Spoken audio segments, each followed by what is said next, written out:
So we felt like it was going to be the most fruitful to have them come back, let us know how things have changed or progressed over the past few years, where their challenges still are, and so that way we can bring all that information when we meet with the school district.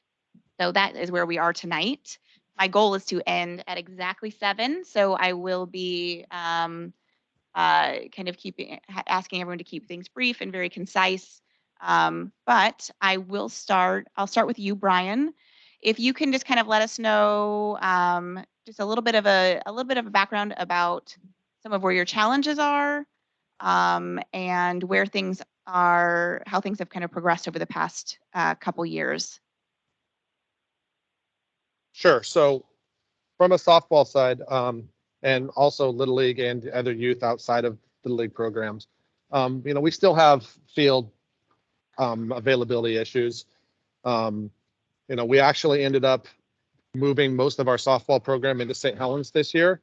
Our Scappoose Little League dropped softball because mainly we didn't have a lot of volunteers or availability for our kids to be able to practice, and St. Helens has all that capability. So we moved all our kids out of Scappoose Little League into St. Helens' program. The hope is that we bring them back next year. We were hoping to be a 1-year thing to give them an opportunity to play there, and then we are working to have some more availability and better access to fields for next year on the softball side. It's probably about 70 to 80 kids that we ended up moving into St. Helens' program this year. What other questions do you have? I have a question for you. This is Isaac with the city. Sure. You said that your Yep. main. I just kind of want to kind of understand, make sure I really understand. You said the issue was field availability. Do you mean quantity of fields? Do you mean they were blocked out?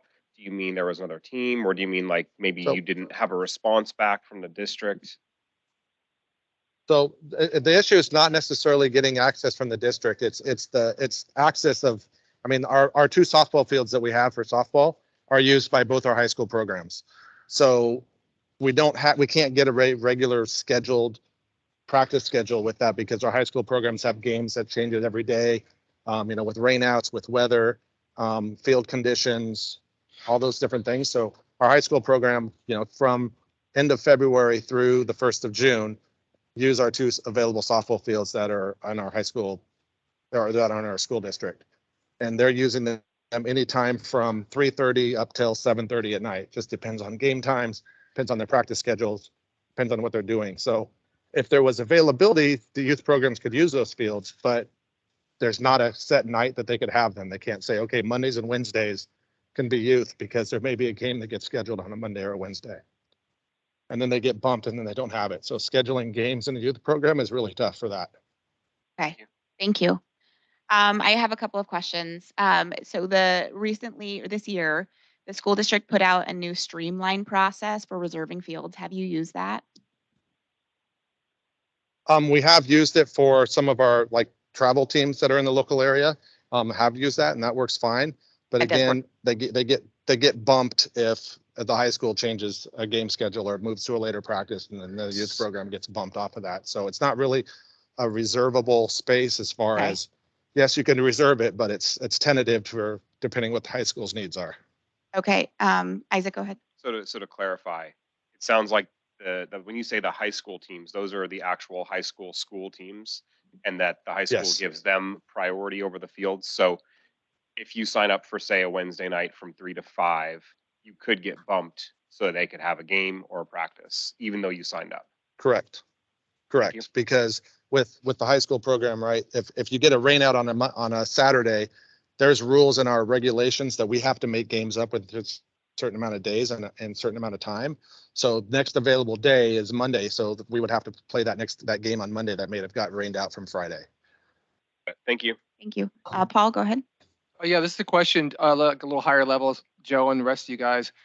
After we have the turf field now, the football field, the middle school football field seems to be relatively unused. And has that ever been looked at as being turfed and then become a multi-use field for softball/baseball in the spring and fall? I've personally brought that up many times as a great opportunity down the road. I mean, it's a good facility with lights. It looks a lot like Seaside's Park. But I know with the bond measure coming in, could be a lot of changes coming forward. But we've never really looked at turfing it because it was not a higher priority than the high school field or even Chinook. I mean, we put a lot more money into the Chinook soccer field there. So the actual mid-school fields have never looked at being turfed. Just going up a level as well, because we're looking at maybe turfing the Grabhorn property, which would be obviously pretty expensive, especially because it has to be graded and everything else. But given all the things moving on with everything else, I think at least should be thrown in that spot could be a multi-use field down the road. It's just an interesting thing to bring up to maybe your meeting on the 17th. Okay. Can I follow up on that? Yes, go ahead. So, Ryan, since you're still this is kind of like your second here, would turfing another field help with availability? Sorry, was that for Brian? No, that's for you. I'm just trying to figure out if that would help, because I don't really understand much. So having an additional softball field would definitely help with giving us a place to play. So we have Veterans Park for, I think there was 9 teams this year, Little League teams playing on those 2 fields. There isn't a softball field for our Little League softball team to play that they don't have to share with the school district. But on baseball side, they have those 2 fields. Now, a multi-use turf field like at Grabhorn could be used for softball and could also be used overflow for baseball, because you could bring a portable mound in and use it, because a Little League baseball and a softball field are the same dimensions. So you could actually get multiple use with multiple kids if it was reserved for softball first. And then, if we wanted to have a baseball tournament in Scappoose, you could move to having that field as a 3rd field for a tournament or something. So I think a turf field would be widely used. We wouldn't have weather issues per se, because you could play when it's wet. Like Veterans Park this year, we didn't even, our first half of our Little League season, we couldn't even play at Veterans because of the rain. So having a turf field, we could have played baseball, softball, anything could have played on that. So I definitely think that it would be beneficial to have a turf field. Thank you. You get a lot more games in on turf. Even our high school had to play St. Helens in Milwaukee on turf, where we rented Hops Field and went and played on turf. Our fields, both of ours, were unplayable for most of the beginning of the year, high school fields. And so turf fields, multi-use turf, you get a lot more games. As long as it's not pouring at the moment, you're going to get those games in. I just have a comment. So regarding turf fields, I've been doing a little bit of homework on this. Apparently, turf fields increase injuries pretty dramatically for players. And so I just wanted to, if people had knowledge of that and how that could negatively impact really considering a turf field on the Grabhorn project. I would say I'd really like to see the research, because a lot of it's been getting better over the years. Right. And a lot of it, the soccer injuries, for balls hitting the head are not due to turf, but a lot of the games are being played on turf. So I'd like to see that, especially for 8, 9, 10-year-olds, to see how much more injuries. Absolutely. Yeah. They No, do. and I was kind of surprised by it, because apparently it can be pretty dangerous. So I just think that's something to take into consideration. I think a lot of that. Go ahead. Sorry, just real quick. Joe's brought up a cheaper alternative also, with just the infield being turfed, which gets you kind of a little more. The infield's the one that gets destroyed the quickest. So that's another alternative, not the whole field itself, just the infield. Yeah, the dirt area, if it's so turfed, Brian will tell you that. Okay, Brian, go ahead. Yeah, just Milwaukee High School, our JV softball team this year, because of the weather, we ended up going and playing a lot of games at sorry, not Milwaukee High School, at Putnam High School, and they have a turf infield and a grass outfield, and we would go play, and it'd be pouring down rain, and we still got to play because the dirt's not turning to mud. Yes, the grass gets a little slick and sloppy, but you can still get a game in when it's wet but not muddy. Once you get the mud, then you just can't play anymore. So turf infield would be totally fine as well. Just, Is that it's something- harder to is be that something- it's harder to be multi-use at that point though, right? Because you still have the grass out there for soccer and stuff still has that side of it, but you would have the infield would be dirt for baseball, softball. I mean, Is that turf. something that you look at doing at veterans in the baseball field, since you said Little League and softball are the same field sizes? Absolutely. If we could end up turfing the infields at veterans, that'd be amazing. We had offered that when we built the veterans. It was $25,000 of infield, and the city did not want to take the Little League money because of all the issues at the time. Turf was pretty new at the time. And so, yeah, we had talked about it, but those are such nice parks. If we're going to build some others, I think we focus on Grabhorn first. And Brian, I do have one quick question, since you might know somebody on the school board. Did they vote the other day to officially move forward towards a bond in November? I believe they did, yes. I think I heard that from someone. So that is their goal. Well, Yes. since Dave, I think this would be if you had any input on any potential ability to on your thoughts on potentially turfing the veterans fields.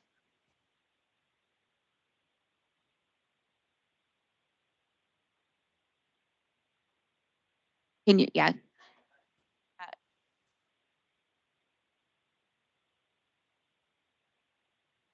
I would think Anyways, we would be in support of that. I think that if we were to move forward and there was funding for it. Okay. I do have one question though, Real is quick before our, we move that on.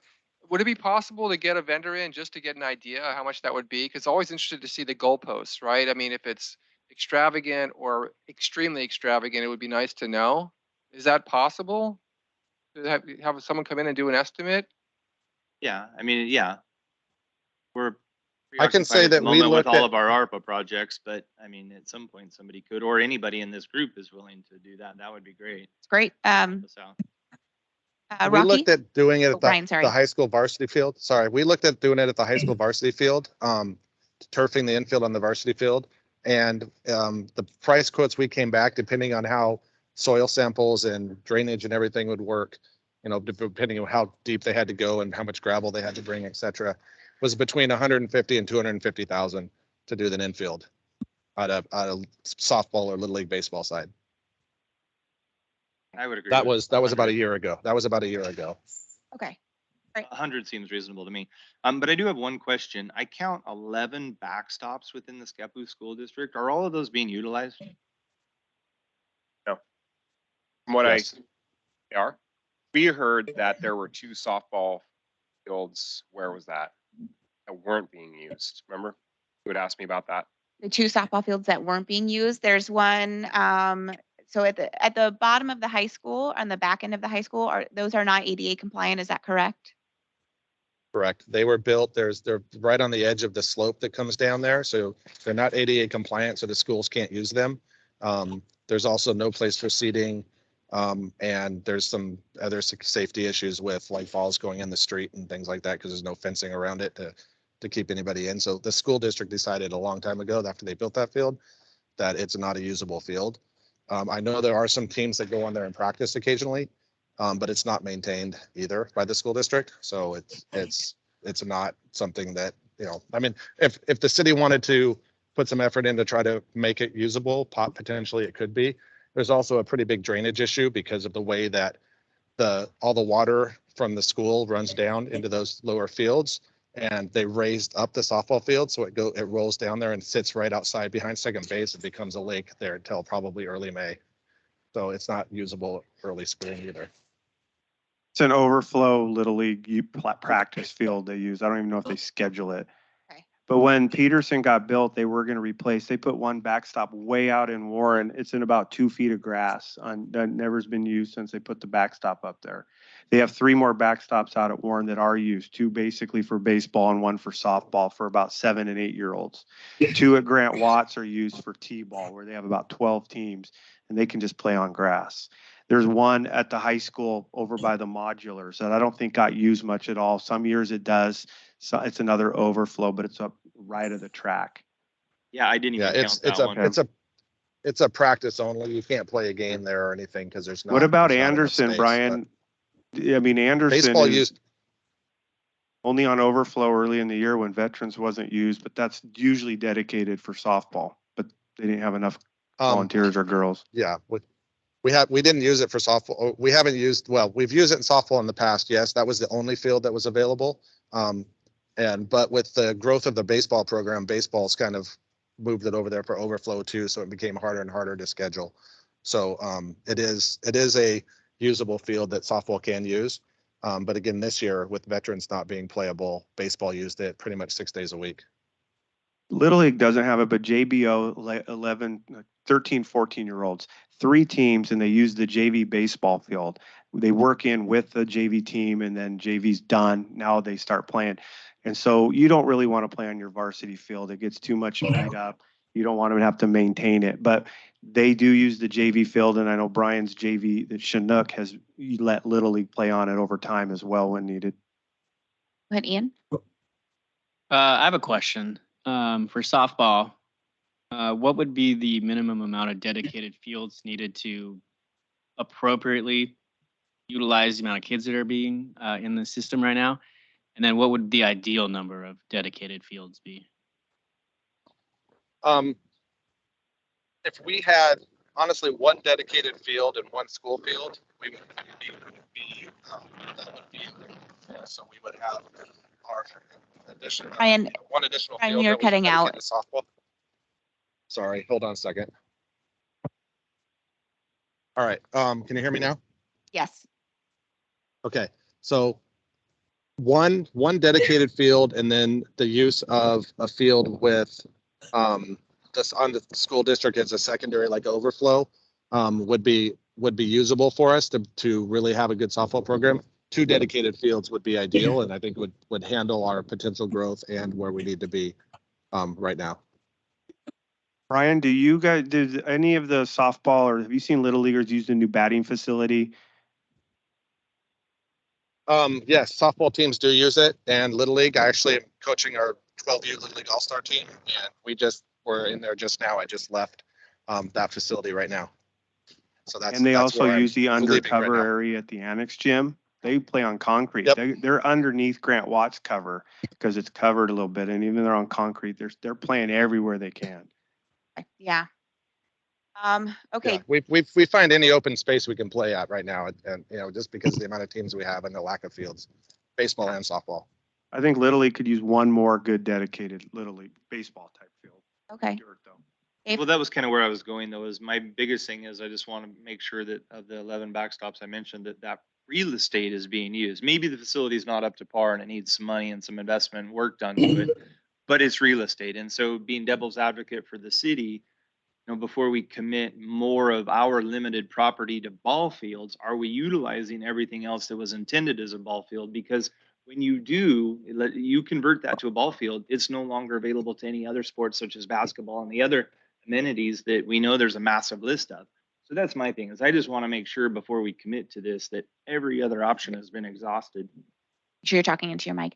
Okay, I can hear the echo, so I thought it was. Oh, okay. Agreed.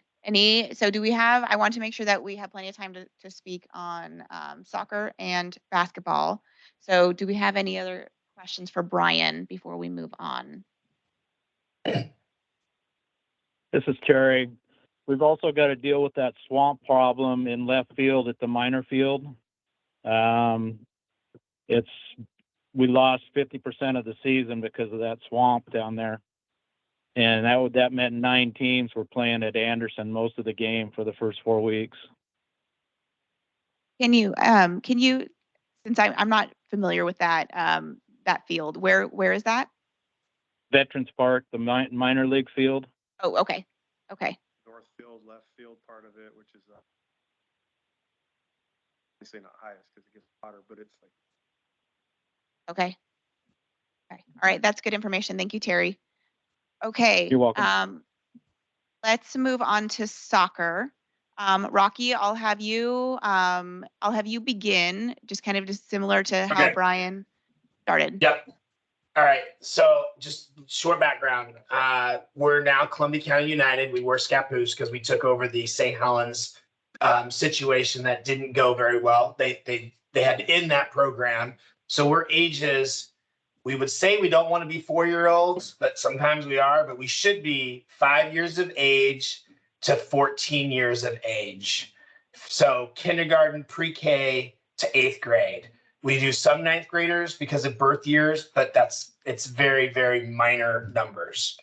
So 2022, about 1,057 kids in a 12-month period are in our program. I'll tell you the fields that we use currently. Actually, there was a question on here, and Adam joined too with our thing, but there was a question on here about using the school reservations.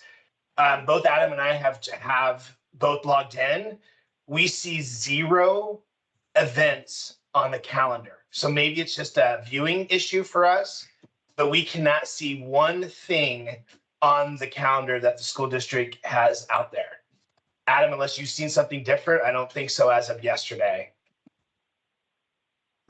No, I still don't see it. Okay. We were very fortunate this year. We did get to use, so I know jumping here, we did get to use the turf field this spring for our ages, for boys and girls, 7th and 8th graders. And that was a great experience. We used it Saturdays. We were very fortunate, great success. And we used it almost every Saturday, I think, but one, if I'm correct, which was a event they had. Fields that we currently use, just some numbers here. Warren Baptist Church, around 400 kids participate on that field. Veterans / Miller, about 150 kids we use going through there during a season. Warren Elementary, about 200 kids. Scappoose Middle School is Anderson Field. It's kind of the middle field, if you will, of those two. There's around 100 kids. And again, that's just due to, other sports using it. So not as much can be done there. We're hoping that we understand that maybe there's a chance we're going to be able to use the Chinook Field this year coming up this fall. And we're very excited for that if that actually happens, because we would put more teams in that area.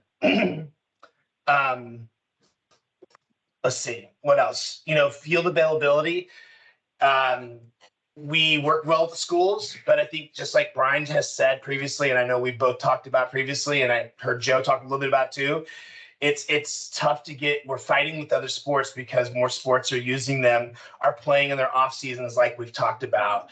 I know for us as a soccer club, we get a lot of questions from parents saying, well, we drive by these fields and nobody's using them. And of course, Brian, you explained it well, because of rainouts and stuff like that. Nobody thinks through that, because soccer, only way we'd get canceled is if lightning or thunder happen, right? For a period of time. We play in the rain and all that stuff. So it doesn't affect us. I would say one of the things that we're a huge advocate of, and we put money where our mouths are, is the upkeep of the fields. So, we took over a church out in Warren during COVID. We scrambled quickly because we couldn't get school fields. And I think the reason why we can put over half of, almost half of our kids, or a little less than half of our kids, a third of the kids can go out there during a week, is because of the maintenance we're doing out there and the investments we've made by keeping that grass up and making sure during any downtime, we're doing the work to keep the grass growing and maintaining it. And that's with no water. We have no sprinkler systems out there. So we really hit it hard during the spring and the summer, into summer months, and fall. What else? What did I miss? We're about 60-40, roughly, maybe getting closer to 50-50 of male versus females in our league. And we definitely are seeing an increase out of the new places. And I say new place, we don't know the addresses, but we're seeing an increase from the St. Helens area joining our club, which has forced us to reach out to the St. Helens School District, trying to use the 2 turf fields out in their area. And that's something new that we've really spent a lot of time and effort in trying to make those relationships, because we didn't have them before. So I don't know how that's going to go for us. We filled out the paperwork, we've given them our insurance, we've done all that stuff, but we haven't. It's hard to commit until we know how many teams we're going to have out in that area, so that we don't overcommit to using fields that we're not going to use. Okay. Go ahead, Isaac. I have 2 questions. Yeah. I want to just kind of reiterate just what we did with Brian. So my 2 questions are, What are your two largest challenges with field access in Scappoose? And what would your ideal and perfect world field count be? So I'll let Adam answer this too. Like he has maybe a little bit different insight than me to some degree. I think our biggest issue is what I just described in that calendar, which is when the field is not being used, not knowing if we can use it and or reserving it for times it could be used. So looking at during those peak times where everybody wants to use it, and maybe you're splitting it half and half. You're saying this group gets it from these hours of the day and this group gets it from these hours of the days. I think that's something that we would really appreciate. Can I pause you there? Yes.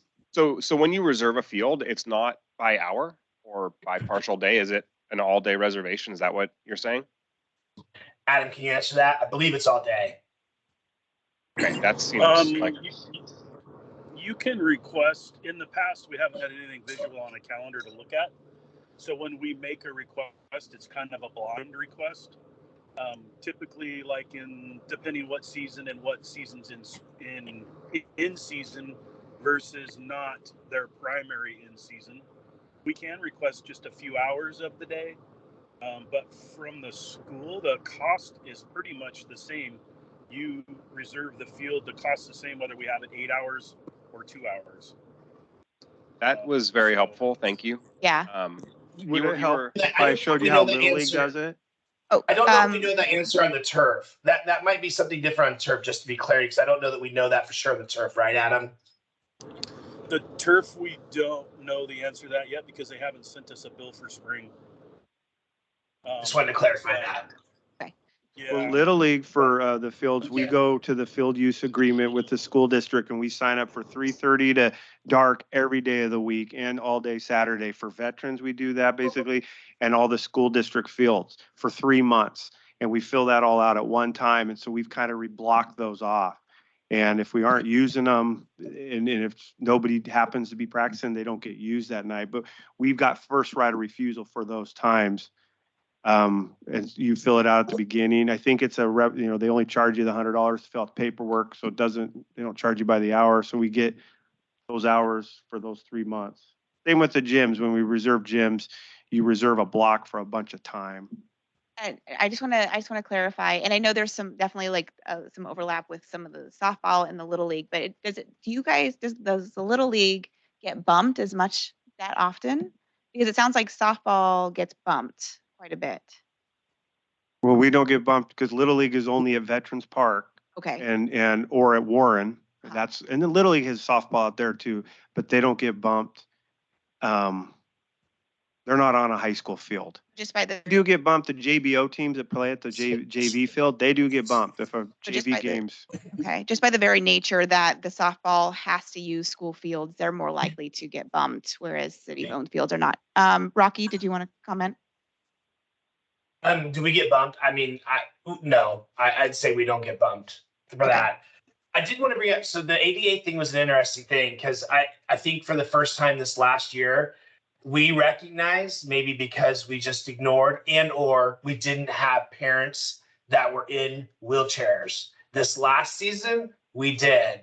And I would say to the school district, other than the turf field, there are 0 fields ADA compliant. 0. Chinook, Anderson, lower football field.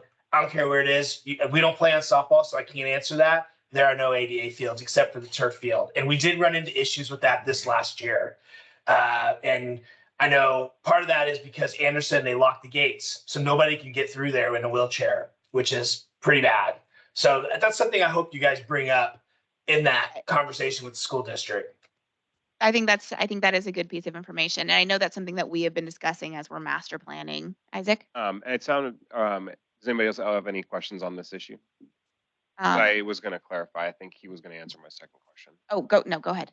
Okay, I just want to make sure the second part was, what would your ideal and perfect world field counts be? So ideal, like right now, what could you get by with? Perfect world, what would make everything like absolutely amazing?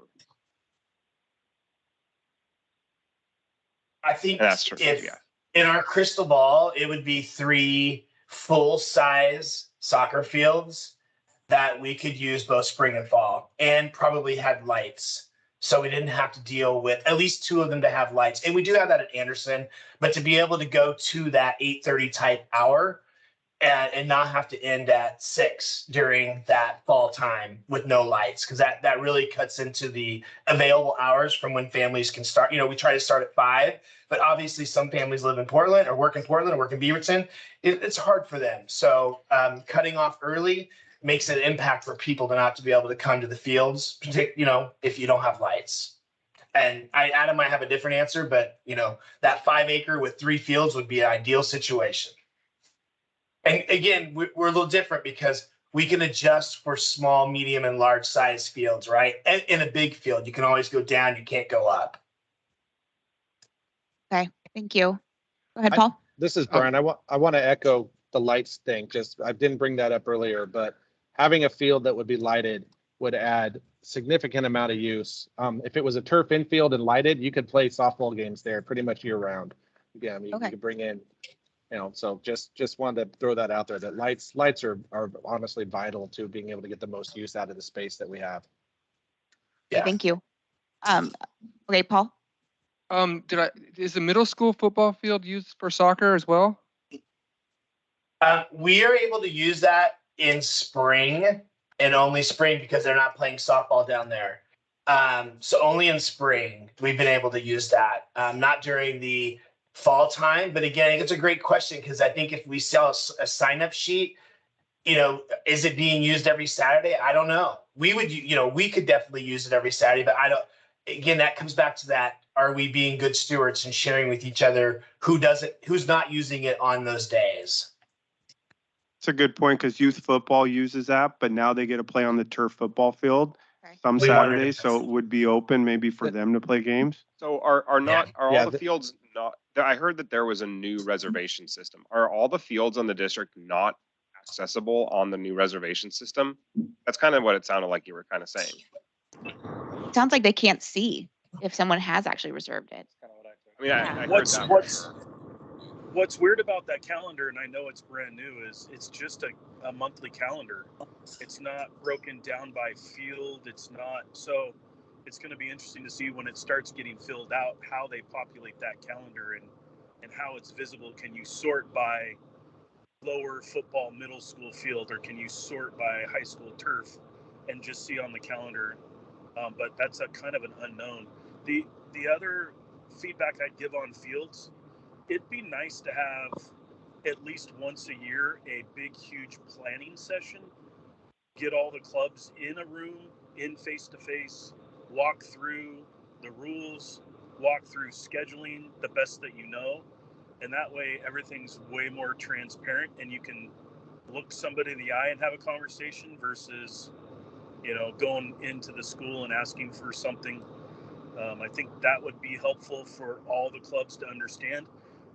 Rocky and I have a great relationship with them, but I worry about when we step down, who takes that spot and how easy is the transitions based on how transparent whoever's running the fields, how transparent the scheduling or training or field scheduling for the entire year. It also comes down to field quality. So if it's super rainy one season, you can't use the field as much as you would if it wasn't raining. So that's something that we explain to our coaches all the time, move around. Our fields are our golden place to have the kids have fun. And if we destroy the field, we may not be able to use it. Explaining stuff like that along with the schedule once a year would be great. I think that's hopefully something that comes from us all being able to meet together. My hope is that we get more of that collaboration. Yeah, just a follow up to that, the middle school field, that football field seems to be like a diamond in the rough because it's unused or not used as much. Is that track being used as well at any time? I believe that track is definitely used during middle school track season for sure, heavily.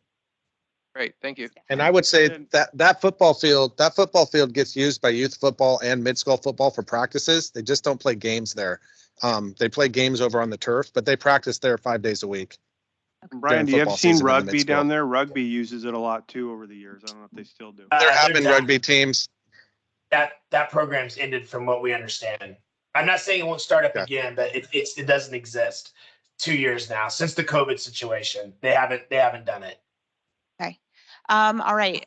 We have about 12 minutes left. So do we have any additional questions for soccer at this time? Brian? Since you mentioned that you're playing on the turf field, did you have any injuries or did you see any injuries or how's that handled? We did not. We did not have any injuries. And when we go over to Hillsborough, we play on turf too. So we've not had any injuries that's been reported to us out of that 1,100 roughly kids that have come from a turf field in the last couple years. None at all, but none of that definitely have come forward. Okay. I would say on the softball side, we play about half our games that we travel on turf, and half of our, when our home games are away. Most of our games that we travel are on turf now, and we've had 2 major knee injuries on our own dirt fields, and we've never had one on a turf field in the last 5 years. That's good information. Thank you. Okay, let's discuss basketball. Go ahead, Isaac. Is there anything you want to add to the soccer thing? Okay. Jameer. On the basketball side, both high school coaches had been working really well with the youth program. Carl Mox really helped grow the youth program, and they have a Kiwanis program that practices at the Annex gym. But we've always had trouble with gym times. I've coached a lot of travel teams and trying to schedule, because you're kind of on your own a lot of times, coaches. And so we do need more gyms. And even outdoor facilities would be very helpful. Miller Park does kind of have one, and during COVID, our girls practice there because we couldn't practice in a gym. It's just not a very good sport for high school basketball. But so I'd love to see multi-use outdoor basketball that can be used for pickleball and basketball. I've been seeing those a lot, and they're very useful, getting used a lot of use. Again, it's a winter basketball here is usually a winter sport, so it's hard to get gym times when you're trying to do a travel team and you want to. High school has president over everybody pretty much, and they use Peterson and the high school because they only have those 2 gyms that they use. So outdoor facility would be great, and covered would be really nice. Okay. Right. And same questions that Ian and Isaac had asked. What would be like ideal, like would be good enough right now for gyms? And then what would be most ideal? Courts. Ideal would be one more gym would be great. And then just like I've been trying to register online to look at reserving gyms. It's really hard to register. I'm not affiliated with a group. They want insurance information. They want all that. So the hardest thing is being able to know when the gyms are available, what school to call. If I want Peterson, do I call Peterson? Do I call the high school? Are they organizing everything to see what's open? Because what happens in the spring, we are supposed to practice at Peterson, but then all of a sudden it rains. And so the baseball team needs to kick out any youth basketball out of the gyms because they get the treatment. What else is open? Where can we move? Get enough answers? Yeah, I think that's helpful. JJ? I just have another question. So assuming the bond actually passes, when would it be, what is a timeline to where all of that would be built and other fields would be available? I mean, we're not part of that planning. Okay, well, no, I was actually directing this to Joe. I didn't know if he's. There will be a new gym if they build a new school, middle school down on the JV baseball field. So that JV baseball field will disappear. That corner field will disappear. There will be a new gym. I think in that program, they're looking at turfing the high school baseball field and probably turfing a high school softball field. So they have a lot of big ideas on the mid-school facility, the footprint, turfing a bunch of fields. But it's still 4 or 5 years away before they would ever be done. Okay. I mean, the bond, if it passed in November, start something in January, probably 3 years to build. So 4 years before it opens. Okay, great. Thank you. Follow up with that though. Are we in discussions that, with regards to maybe renting the old middle school space for city use? The school district is trying to decide when they put this bond out, what they're going to market and what they're going to do. And that is an option that they're looking at and seeing if that's something. You know, they have a few options for the mid-school, and that is one that they're looking at. Has the city been involved or, you know, Yes. with regards, okay. They've had a couple contacts with the school district, seeing their interest and seeing if it's a possibility. And we're still definitely talking about it. Thank you. Ian? Are all of the school gyms being used for the youth sports? The Annex Gym in Peterson are pretty much it. The Annex here at the mid-school. So the old gym in the middle school not being used? It's getting used, Not lots, no. not as By much for dance basketball. mainly. Dance. Yeah, dance Oh, uses it almost 5 days a week from September through April. And there is mid-school basketball, and they usually have 2 or 3 teams. I think girls play in the fall, boys play in January, or vice versa. They flip it. But they use the Annex Gym. They have a couple teams. So yeah, that gym is mostly dance and miscellaneous things. Basketball will go in there when they need to or when they can. Isaac? So Chair, before we stop this discussion and move on to closing out the meeting, I'd just like ask you to just turn to me for a second. I want to make sure I understand this right, because I'm sure I'm going to have to write a report on this. Yes, yeah, absolutely. Yeah, the hope is that we have all of this information compiled so that we can bring it to our school district meeting. So do we have additional? So it Paul? seems, and Dave was saying, I mean, it seems like if we were going to add fields, obviously the cost of real estate, and then of course the cost of converting the fields versus making some of these conversions of lights and turf and whatever, it seems like that maybe adding extra hours to our existing fields might be a worthwhile discussion versus actually trying to add a completely new field. I haven't done the math, but it just sounds like the discussion wise, that seems like a better approach. I definitely think it's a good short-term approach because it sounds like softball's numbers might be on the lower side because there's a lack of fields. So if we all of a sudden had more space, we might still. I don't think there's ever enough fields. Yes, is what I'm regularly hearing. But I do think I completely agree. I'm wondering what kind of things could we, as the whole of Scappoose, begin to target to make these fields more accessible short term.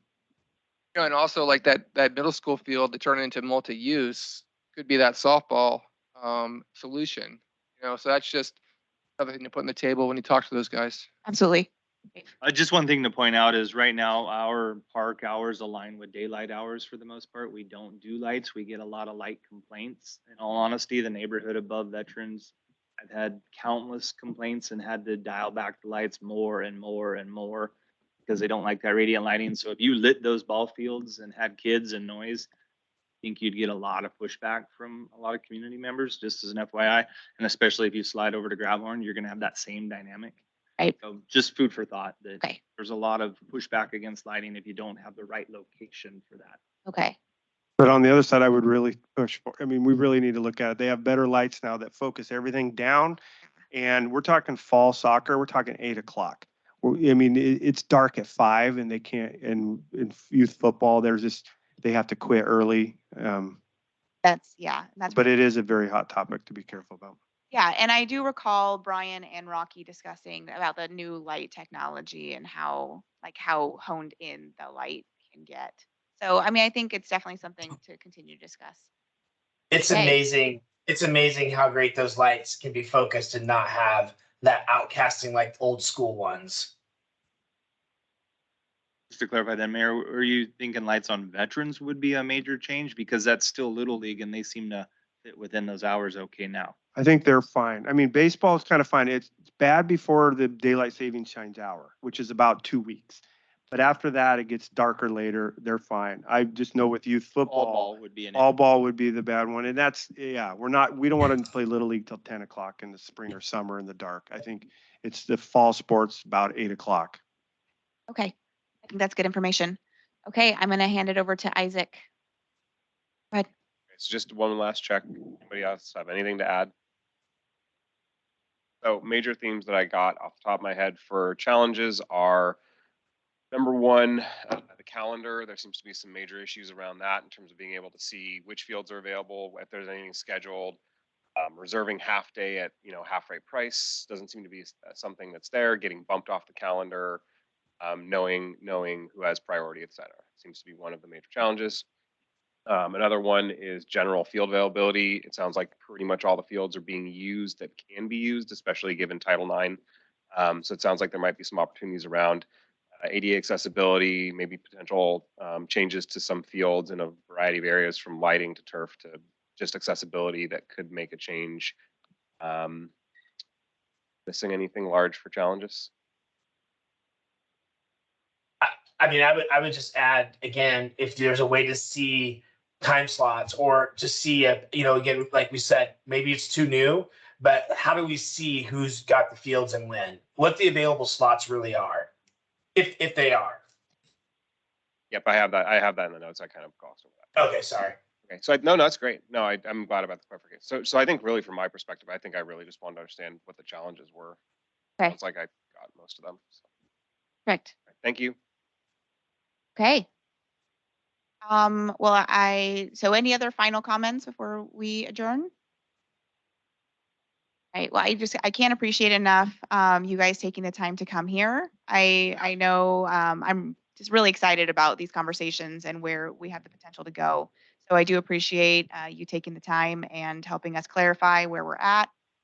And it just really gives us so much information when we are doing our major planning. Okay. All right, everybody. Well, meeting adjourned. Have a good night. Thank you.